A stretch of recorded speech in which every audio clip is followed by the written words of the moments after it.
Attention, you're listening to The Todd Huff Show, America's home for conservative, not bitter talk and education. Be advised, the content of this program has been documented to prevent and even cure liberalism, and listening may cause you to lean to the right.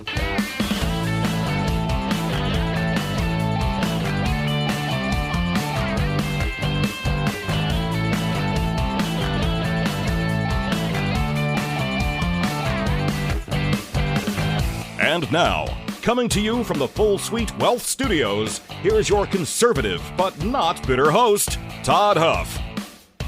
All right, my friends, we are going to resume. Yesterday, we kind of took a break from going through a series. We really don't do series on this program, but we've started to do a series here. And I'll reframe it here quickly. I kind of started this idea realizing the way that we approach the issues of the day is to use the issues of the day as a springboard to talk about things that I think matter a lot. So it's not, to me, so much about the specifics of the he said, she said, or the narrative of the day. You can get that a lot of places. Have at it. It certainly matters a lot of times for the overall narrative, but what we try to do is use that to talk about bigger truths because, my friends, this is a world that is dying for truth, a world that is longing for truth. It is, in many ways, void. It is devoid of truth, and there is a competing narrative as to what that truth is. And I am of the opinion, actually, I don't even think it's opinion. I think I would say to you, I think it's indisputable that if the truth tellers remain silent, then lies fill that vacuum. I think that that's exactly what happens. I think that's exactly what we're dealing with here in this nation today. We're dealing with the consequences of people who knew the truth, and that extends into a lot of areas. Remember, we talked about earlier in this series, truth is ultimately just what is. Truth is reality. Truth is the state of things as they are. And I know we all have opinions on those things. I'm not trying to blur the lines there. But regardless of your opinion, my opinion, whatever, there are things that are true, even if the entire world rejects it. There are things that are true that the entire world could reject. And there are things the world could unanimously say that something is true and it be a lie straight from the pits of hell. Those are totally conceivable things. Truth doesn't care what we think about it. Truth is what it is, and it's our job to, well, understand it to the best of our ability, pass it on to the next generation. And we've had people who either have been preoccupied with other things, prosperity, their own standard of living. And listen, none of these things are bad, right? We take the kids places, and there's a lot of good things out there.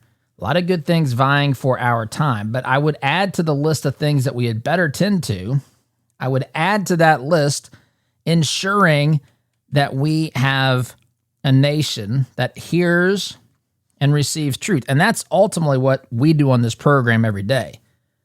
We help people hear and receive truth. And so I've learned through the course of now nearly 11 years of doing this program that a lot of people have no idea about things that are what's true, what is. They just have opinions that are rooted in feelings. They have opinions that are not based in any sort of logical framework or understanding of the universe, understanding of the world that's around us, understanding of history and politics and philosophy, our search for truth, the way that we were designed to live this side of heaven. Some people have literally no idea. I would go as far to say many people, dare I say most people, have literally no idea what they think about these things. That's why they can flip-flop on issues so quickly, because there's no underlying principle upon which they've built. And so we're trying to deal with that. We're trying to give a framework, a prism, a foundation upon which we can build a political ideology, philosophy. I know that sounds way too technical, but that's what it is. And so that's how we've started this thing. Yesterday, we took a day off. I think this is day number 9 now that we've done this. If you want to hear the whole series, the easiest thing to do is to subscribe to the Inner Circle, which is totally free. You'll start getting this stuff in emails, and you can go back and get the full story, all the things that we've written about it, all the links to the episodes. Just text TRUTH to 317-785-1030, and you can get the Inner Circle for absolutely free. So that's a quick recap. That's where we're headed today, my friends. I want to dig a little bit deeper into something that we've touched on. We touch on this periodically, but I want to spend time digging into it today. I want to spend time talking about our rights. I want to spend time talking about what a right is. I want to talk about where they come from, why that matters, what the foundation of our rights are, because this is a critically important thing to understand. And we'll talk about some historical context as well. Along the way, my friends, let's face it, living with discomfort is tough. And while prescription medications can certainly help, they often come with a long list of side effects, not to mention the risk of dependency. That's why more people are exploring natural options like Kratom from Christopher's Organic Botanicals, family-run company. They do things the right way. They work directly with Indonesian farmers, lab test every batch that they have produced and delivered to ensure that it is clean, no synthetics, no chemicals, no surprises, just honest, natural kratom that's been used, by the way, for generations. The problems that you've heard about kratom, which you've undoubtedly heard about them, you've heard me address them, but these come from synthetic blends, contaminated junk, and, of course, some shady sellers out there. Christopher's, on the other hand, keeps it real, keeps it clean, and keeps you informed. You can start with their Kratom Starter Pack. Use code Todd Huff at checkout, and you will save 10% on your first order. Visit Christopher'sOrganicBotanicals.com. That's Christopher'sOrganicBotanicals.com. Truth, tradition, transparency, my friends. Okay, let's talk about this. Let's talk about rights. What is a right? Oh boy, does the world need to hear this? Does the average American need to hear this? A right, my friends, is not a benefit. A right is not an entitlement. A right is not a guarantee of any certain outcome. That is not how life is. I scratch my head. I come away from conversations scratching my head when I talk with people who think that there are any guarantees in life. You know, you have to understand, I'm an entrepreneur. I'm around entrepreneurs. And, you know, maybe sometimes we have a very skewed version of a perspective on things. But the idea that you have an entitlement to anything, like when I say that, I mean, you're not entitled to a job. You're not entitled to health care. You're not entitled to these things that other people have to give you. You're not entitled to benefits. I remember, my friends, if you don't think that this is relevant, I'm telling you right now, there are people who want to gain political control of this government, and they want to create, if they can get away with it, what effectively is a new version of the Bill of Rights. Now, the Bill of Rights, if you don't know this, and it's okay if you don't, right? The first step to gaining knowledge is to realize, you know what? I got some stuff to learn, right? At the beginning of wisdom is the fear of the Lord, and the beginning of gaining knowledge is just to say, look, let me just accept that I don't know everything, and let me pursue it. Let me try to learn and understand. And so we've had people on here that are scholars when it comes to the Constitution, people who listen, I should say. There are people who have followed this stuff even longer than me, who are truly experts, who have a masterful understanding of things that we're going to talk about today. Natural law and rights, the origin of our rights, why our system of government is set up the way that it is. We have absolute geniuses out there amongst you. Now, don't get big heads, because most of us don't fall into that category, but there certainly are some. There are people that have a very good understanding, people that have a fair understanding, still above average, because the average person doesn't have the slightest idea. The average person is already upset at me for saying that a right is not a benefit, that a right is not an entitlement. I have a right to that. Well, do you, is the question. What do you mean by right?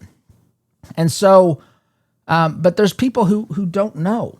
And listen, we all at one point didn't know, and that's okay. I actually think that that's a great place to start. Be honest and have a real assessment about what you understand and don't. That's how you grow.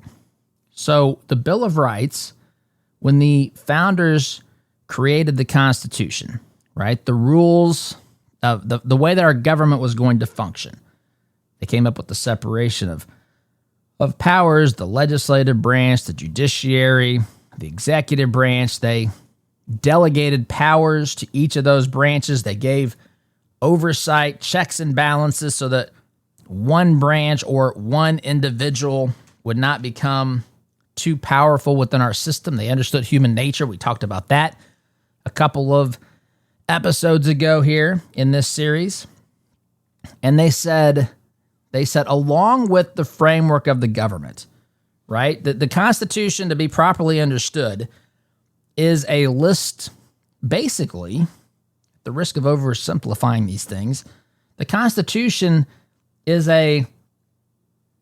primarily a list of delegated powers and how things function, but it's a list of delegated powers to the federal government.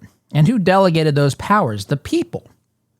Because, see, rights are not, boy, this will upset people too. Probably not the average person in this crowd, but somebody's going to get upset at this. Rights are not for groups. Rights are for the individual. Now, certainly you could say that all groups have rights, but rights are not targeting a specific group. This is completely foreign to how the founders thought about this. Rights are for the individual. And so the way that it works, and the founders recognized this, it was truly revolutionary. I've talked about this before. When they defeated the British and were instituting their new government, which began, by the way, with the Articles of Confederation. The Constitutional Convention wasn't until later. But when they began that process of establishing, a new government, they did not make themselves kings and rulers and bureaucrats and dictators. They didn't do it. They said, we're going to recognize that you, the people, are going to tell the government what they can do, not the opposite. We have lived in a world where governments routinely, throughout history, actively today, tell people this is what we're going to allow you to do. That is completely, my friends, completely and utterly backwards. And our founders understood that. Our founders said, listen, we have rights, which we'll talk about, it's something that you possess simply because you exist. It was given to you by your creator. I want to talk about that as well.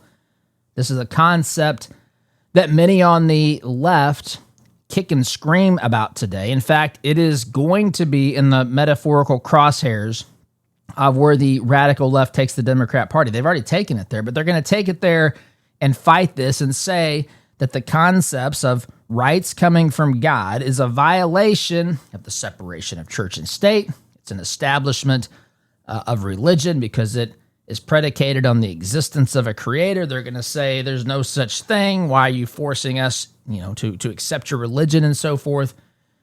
And there are circles out there that exist where people buy into this garbage, buy into this nonsense that says the only world that can exist is one that is secular. You can't have a religious worldview and have a role in government. That's what the modern left wants you to think, And they have convinced many Christians, by the way, and other religious groups to sit down and shut up, because if you have an opinion, you're forcing your beliefs, they say, on everyone else. Meanwhile, that's what they're doing the entire time.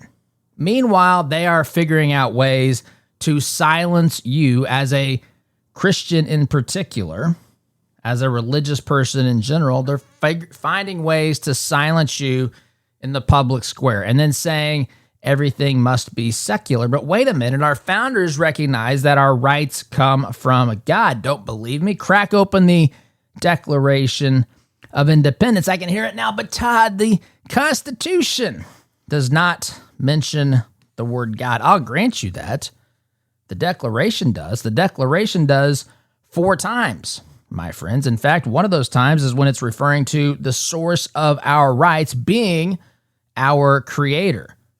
We are endowed by our Creator with certain unalienable rights. Among those are life, liberty, and the pursuit of happiness. When we are created by God, we have rights. He's the one who gave those to us. They're not there for a government to hand out, to dole out based upon whoever wins an election. It's not predicated upon that. It's predicated upon your existence.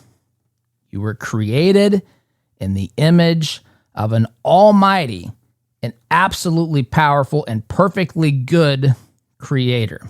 He gave you rights. Rights are things that you possess because you exist. Among these, and you'll find echoes of this, I referenced the Bill of Rights, which, by the way, are the first 10 amendments to the U.S. Constitution. You'll find within those first 10 amendments things that talk about your right to speech, your right to conscience. Now, it might not use that word, but that's certainly the idea that it is conveying. The right to self-defense in the Second Amendment, the right to property. Doesn't mean that someone has to give you property, but that you can own property and that you can do on that property what you will. Of course, it doesn't mean anything, that there's no example of any regulation at all, but the concept is that it belongs to you and you're free.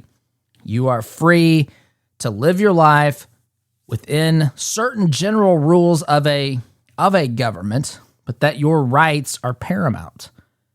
And we've lost that today, my friends. That is a major gaping hole in the entire Democrat Party playbook, in an entire worldview that's fueled by radical leftist ideology. Their religion, by the way, of the radical left. So a right is not a benefit. It does not guarantee outcomes, and it's not something a politician can give you. You have a right. You have your rights simply because you exist. It is not. This is a critically important thing to understand. Not something that someone gives you. It's something that others are supposed to respect. And you know what? People might not respect how you exercise your rights, but they should not be allowed to prevent you from doing so.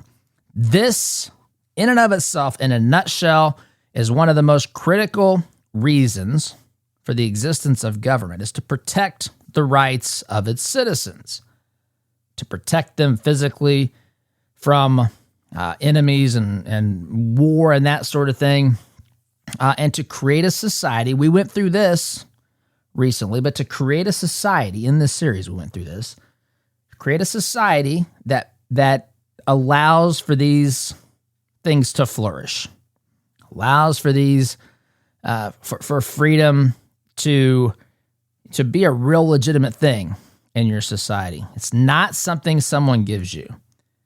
It is absolutely not. Now, if rights don't come from God, and by the way, they do, I want to be completely 100% clear about this. As we talk about this, you'll find that logically it is completely inconsistent, logically speaking, to say that we have rights, and we have the definition of a right. If they don't come from God, then they're not rights.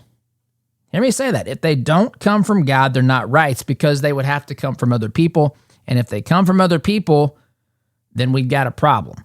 This quickly unravels because now it becomes the whim and wish of the political majority or the people who hold the political power in the country to be able to decide what your rights are. Rights are timeless. Rights are built and they're predicated upon and built in truth. It is simply recognizing that they exist and that recognizing that we are created to be free with liberty. And again, the proper way to understand this is if you look at a continuum and you say on the far left, you have people who believe in absolute government control of everything. And on the right, you've got complete anarchy. Now, anarchy, I know there's some people out there who think that anarchy is the solution. Friends, it's not the solution. We need to be not on that end. We need to be as far towards freedom and lack of involvement from the government as possible, whereas we still have law and order and the protection of rights. You have to give the government enough muscle, enough might to actually protect the rights of its people, to establish law and order in a country. That's where the line is supposed to be. And we want to have a government that's big enough to do that, but not 1% larger. We want the smallest government that can do what we've told it to do. This just stands to reason, right? This just stands to reason. And I want to talk about this. And I want to pick up after the break. If rights don't come from God, then where do they come from? Because, my friends, you'll see that this quickly, completely unravels. Ever notice, my friends, how some families seem to have a plan that lasts for generations? That's not by accident. Full Suite Wealth works with people who want their wealth to make a difference for years to come. Their team brings together high-level investment strategies like private equity, private credit, option strategies, all combined with expert legal guidance. It's about making sure your vision becomes a reality for the people you love today and tomorrow. If you're looking to do more than just manage money, if you want to leave your mark and build something lasting, take a look at Full Suite Wealth. You can do that by visiting fullsuitewealth.com. Again, that's fullsuitewealth.com. Build your legacy. Secure your future. So, friends, if rights don't come from God, where do they come from? We're going to explore that after the break, and you'll see just how ridiculous this is. But a timeout is in order. You're listening here to Conservative, Not Better Talk. I'm your host, Todd Huff. Back in just a minute.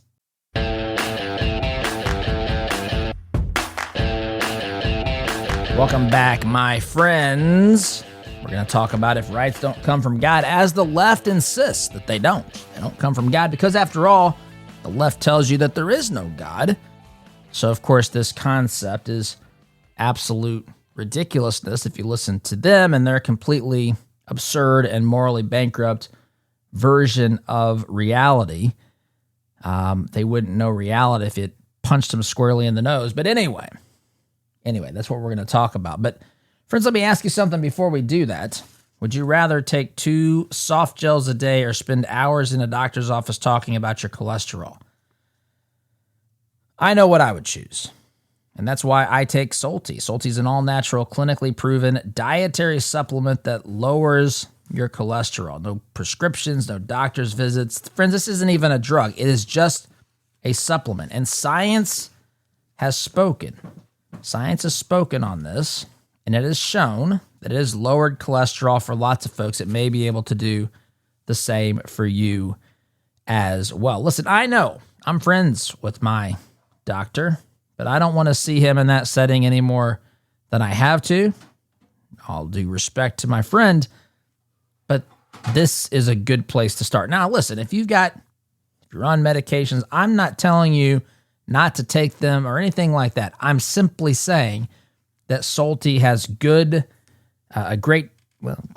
results for lots of people, and it may be able to do the same for you. Go to Solti.com, S-O-L-T-E-A. Hear me say that, S-O-L-T-E-A.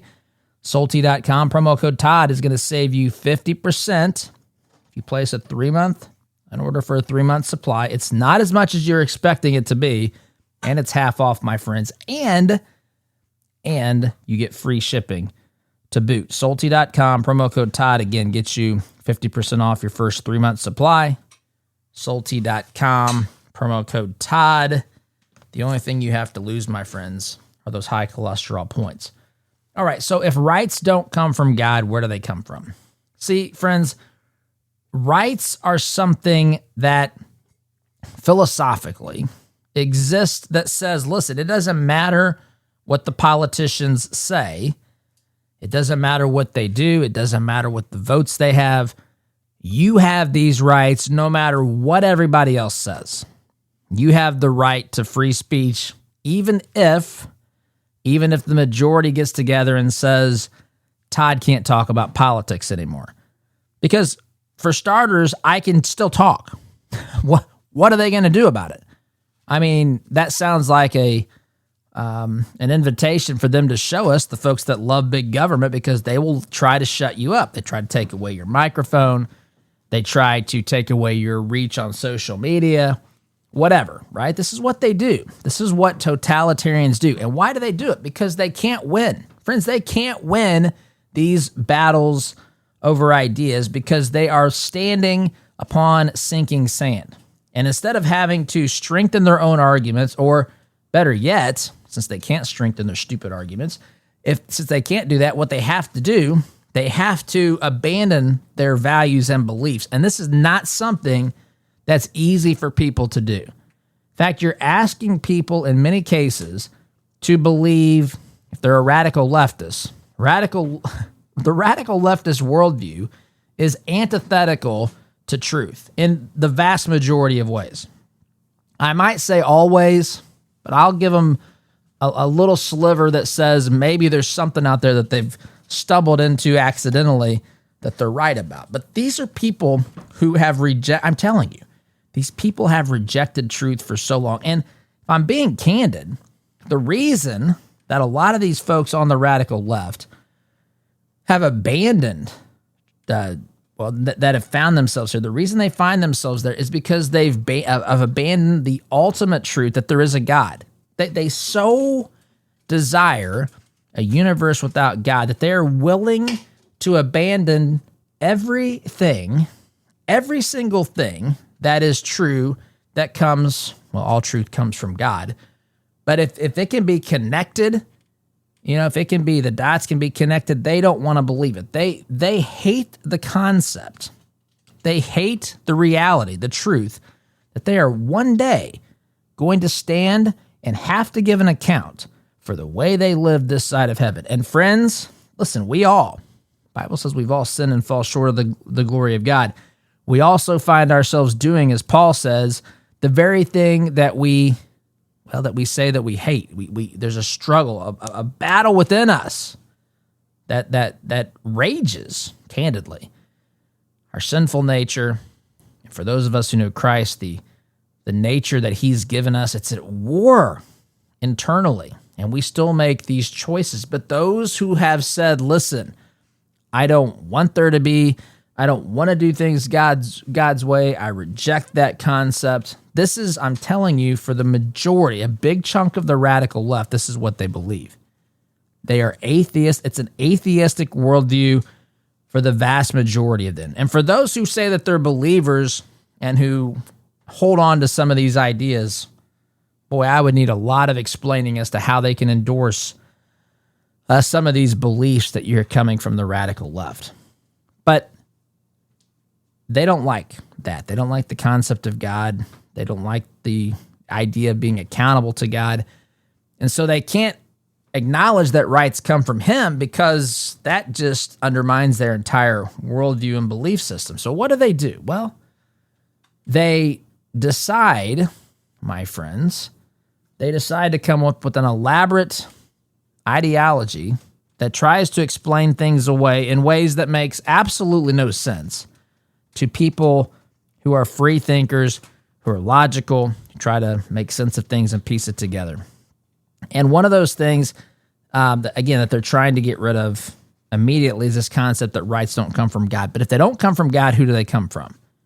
If we're acknowledging rights exist and that it's something that we're entitled to that's outside of a government, that's outside of anything that someone can declare legal or illegal, then tell me where it comes from. Where does it come from? Does it come from government? Does it come from evolution? Macroevolution, microevolution. Where does it come from?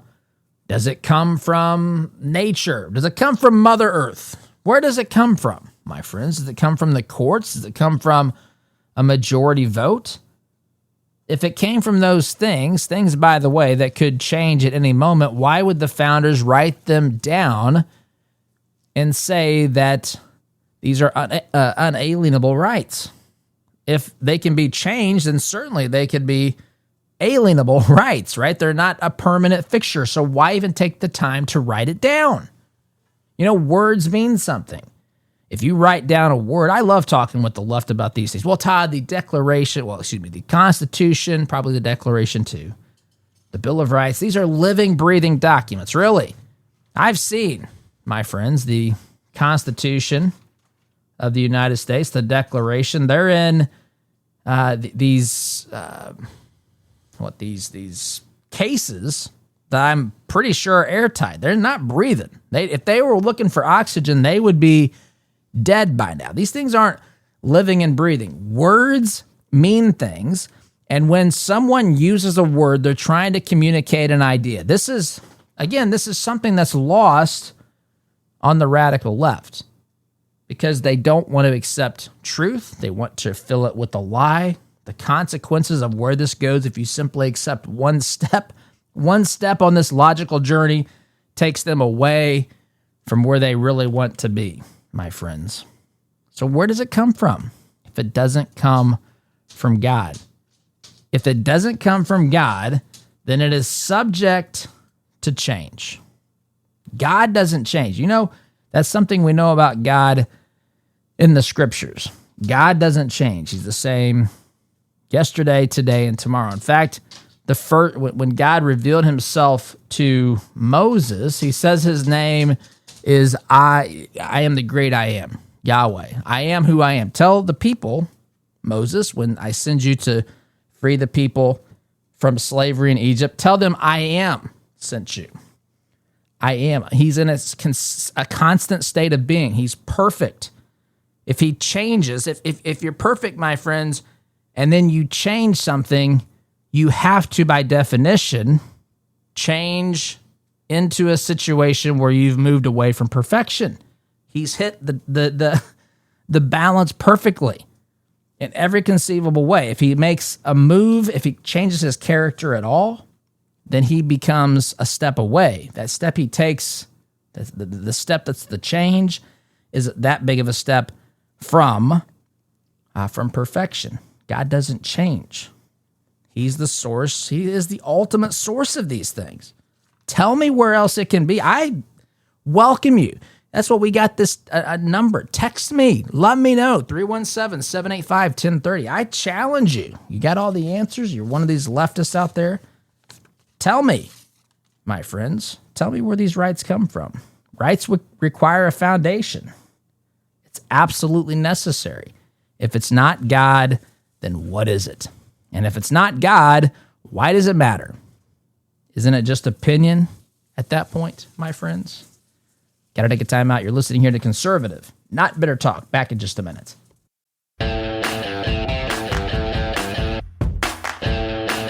Welcome back, my friends. Third and final segment of this program. We're talking about rights.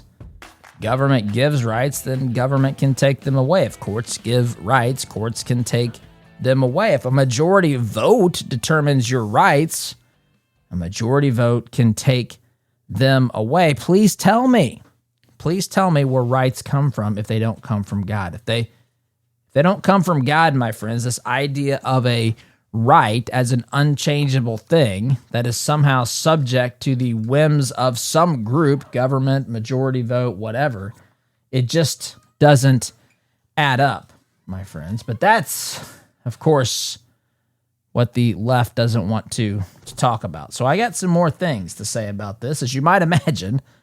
But friends, I'm going to pause here for a moment really quickly. Think about this. Your investments are like seeds you plant. And those seeds, they grow, they multiply, and they ultimately bear fruit. But are they bearing the kind of fruit that we want? At 4-8 Financial, they believe your money should reflect your values. They specialize in wealth management and something called biblically responsible investing, and it's all part of their purpose-centered financial planning, helping you live a life of meaning and purpose. If you want to see how your investments align with your values, to what degree they align with your values, just visit 48financial.com/Todd and take a quick and easy assessment, and they will tell you to what degree your current investments, what you've got today, it's not something else, it's what you've got.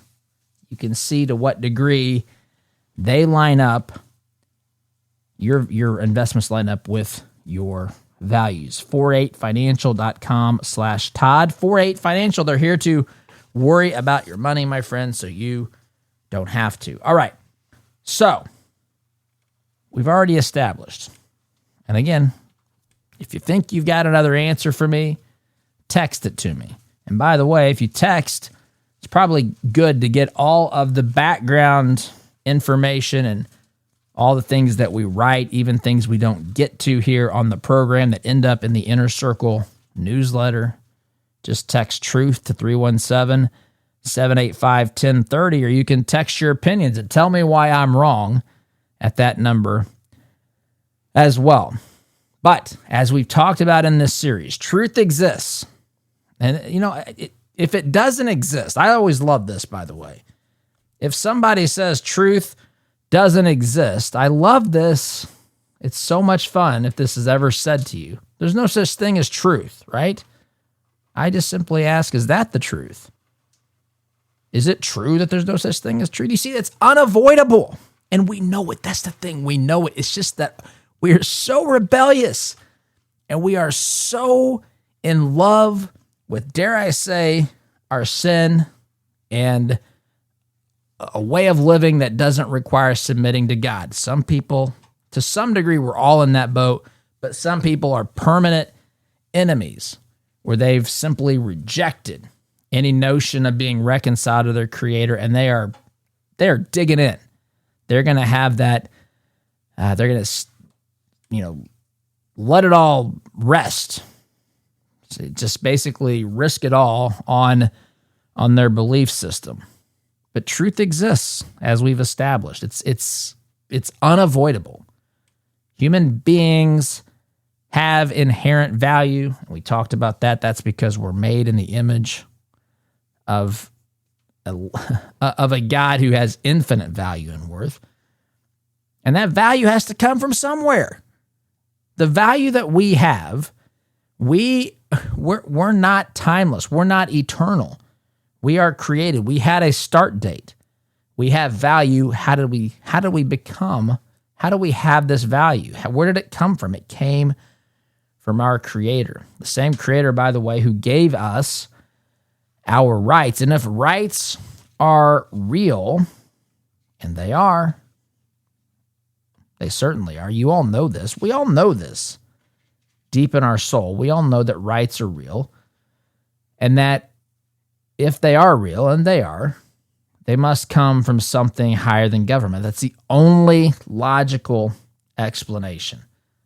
If that's not the case, if that's not true, rights are just basically temporary permissions or just someone's preferred way of doing things. That's not what rights are, though, and we know this. We know this. So, and I want to say this, too. I don't have time to get into this. I do want to address this probably in a subsequent program, but simply recognizing that rights come from God and that truth come from God, that does not constitute a theocracy. That's an important thing. Our founders made very strong claims that have dare I say, that they're rooted in biblical truth. Our founders were out there talking about government and bringing up God. And I know earlier we mentioned that the word Constitution was not in the word God is not in the Constitution. And that is true. It isn't in the Constitution, but it's in, I think, all but 4, if I'm not mistaken, of our state constitutions. And I believe the 4 state constitutions that don't mention God by name certainly make allusions or references that seem to suggest that maybe that people that wrote that did recognize that there's a creator. But folks, I'm out of time today. Thank you so much for listening. I hope you have a great day. SDG.